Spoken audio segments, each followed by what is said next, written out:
ATA for refusing to take my dying mom to the hospital after what she did? So, for context, my relationship with my mom, 58F, has always been complicated. I'm 29F, the oldest of three.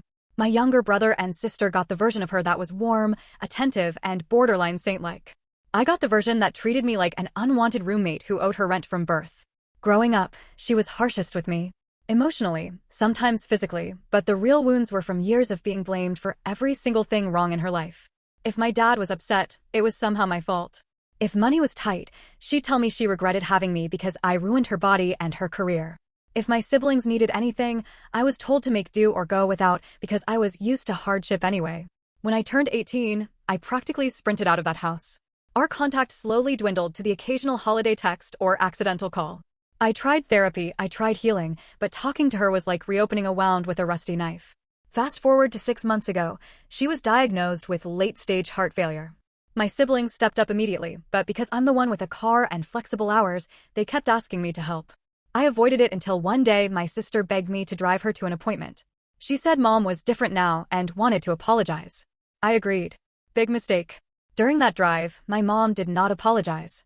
Instead, she spent 45 minutes telling me how she did her best and how I should be grateful I wasn't born in a poor country. She even said she regretted nothing except how dramatic I turned out. I dropped her off and told my siblings I was done helping. That brings us to last week. My mom collapsed at home. My sister called me sobbing, saying mom couldn't breathe and kept asking for me specifically. I was 5 minutes away. The hospital was 10. And I said no. I told her to call an ambulance. She screamed at me that they couldn't afford it and mom needed me. I hung up. Now my siblings won't talk to me and mom is in critical condition. My sister texted me, she was asking for you with her last coherent words. I haven't responded. I feel sick. But I can't tell if it's guilt or just decades of conditioning. Am I the asshole? The ambulance did get there in time. My brother ended up calling despite the cost. By the time she was admitted, she was barely conscious. My sister kept blowing up my phone with messages ranging from please come to how could you to she's dying. I didn't go. I sat on my couch with my keys in my hand for almost an hour, staring at the wall, trying to take a deep breath without my chest tightening. The idea of walking into that hospital room and seeing her look fragile, after years of being terrified of her, made me feel physically nauseous. The next morning, I woke up to 23 missed calls and a voicemail from my brother. He never gets emotional, but he sounded wrecked. He said mom was in critical condition and might not make it through the night. Then he said something that threw me off. She said she knows you hate her, but she doesn't blame you. That nearly cracked me. Nearly. I didn't respond. Instead, I turned off my phone and went to work like it was any normal day. My coworkers noticed something was off, but I didn't say anything. Later that night, my sister showed up at my apartment unannounced. She was blotchy, red-eyed, trembling with fury. She kept asking me, how could you not come? How could you do this to her? And then she went for the classic line. She wasn't that bad. That did it. I told her she didn't grow up with the same mother I did. That she got the version of mom who smiled and laughed and packed cute lunches, not the version who told a 12-year-old she was ruining her life. My sister refused to hear it. She said I was being dramatic, that everyone has childhood trauma, and that I owed mom my presence now more than ever. I told her to leave. She cried harder, said she hoped I could live with myself, and slammed my door so hard a frame fell off the wall. I haven't gone to the hospital. I haven't responded to any messages. I haven't cried. But at night, when everything's quiet, I keep replaying the moment my sister said she asked for you. And I hate that a tiny, wounded part of me still cares. 2 days passed with almost complete silence. I kept my phone off except for brief moments to check for anything urgent from work. Every time I saw a message preview from my siblings, my finger hovered over it, then I locked the screen again. On the 3rd day, I finally turned my phone on for more than a minute. I had a text from my brother that just said, "They don't think she'll wake up again. No guilt trip. No accusations. Just information." I sat on my bed holding my phone so tightly my fingers were numb.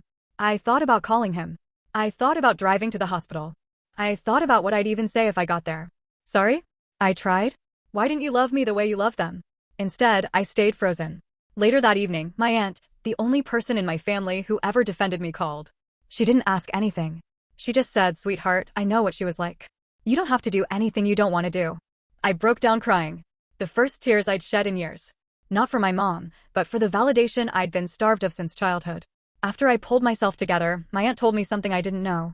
Something that made my stomach drop. Apparently, when my mom was first diagnosed, she told my siblings she didn't want me involved. She said I would only make it harder, that I couldn't handle real family responsibilities. My siblings didn't tell me that because they thought it would hurt my feelings. They only reached out to me later because they needed help driving her around. So the same woman who was now asking for me with her last breaths had explicitly excluded me when she was well enough to mean it. That was the moment something inside me finally snapped. The obligation. The guilt. The maybe she'll apologize someday. All of it. I realized she hadn't changed. She was scared. Ill-dying. And I was the familiar security blanket she reached for, not the child she regretted hurting. Before my aunt hung up, she gently asked, "Do you want to see her?" "Not for her, for you." I didn't know what to say. I still don't. But I do know this. Whatever I decide, someone in my family will hate me for it. I went to the hospital. Not out of guilt. Not out of obligation. But because I needed to see the truth with my own eyes, one last time, so I could finally stop wondering what if. I didn't tell my siblings I was coming. I didn't want an audience. I didn't want to fight. I just walked into that cold, fluorescent room where she lay hooked up to machines that beeped too loudly for how quiet everything felt. She looked small. Not weak, exactly, just human. For the first time in my entire life, she didn't look like the looming figure in my nightmares. She looked like a tired woman who'd run out of road. My brother was asleep in the corner chair. My sister wasn't there. It was just the three of us. I sat down beside her bed. My hands were shaking so badly I had to tuck them under my legs. She wasn't conscious. She wasn't talking. She wasn't asking for me anymore. So I said the only thing I've been carrying for years. I wish things had been different. I didn't tell her I forgave her because I didn't. I didn't tell her I hated her because I don't. I didn't tell her I loved her because that word means different things to different people, and I'm still figuring out what it means to me. She didn't move. She didn't squeeze my hand. There was no movie moment. No final apology. Just quiet breathing and the soft hum of the machines. I stayed for maybe 10 minutes. Then I left. My siblings saw me in the hallway as I was walking out. My sister froze like she'd seen a ghost. My brother looked relieved for half a second before my sister started tearing into me. "How dare you come now?" "Now? After everything?" My brother tried to calm her down, but she was shaking, crying, yelling that I only showed up to feel morally superior. That if Mom died while I was there, it would ruin their memory. That I didn't deserve to be in that room. For the first time in years, I didn't shrink. I didn't apologize. I just said, "I came to say goodbye for me. Not for you. Not for her." Then I walked past them and left. 3 hours later, my brother texted me. "She passed." My sister blocked me on everything. My brother said he understands, but needs space. My aunt told me she's proud of me for choosing what was healthiest for myself. As for me, I don't know what I feel yet. It's not relief. It's not devastation. It's something hollow and complicated and strangely quiet. But I do know this. I didn't abandon her. I didn't save her. I finally chose myself. And for once in my life, that has to be enough. If this story kept you hooked, give it a like, share your thoughts below, and subscribe for more.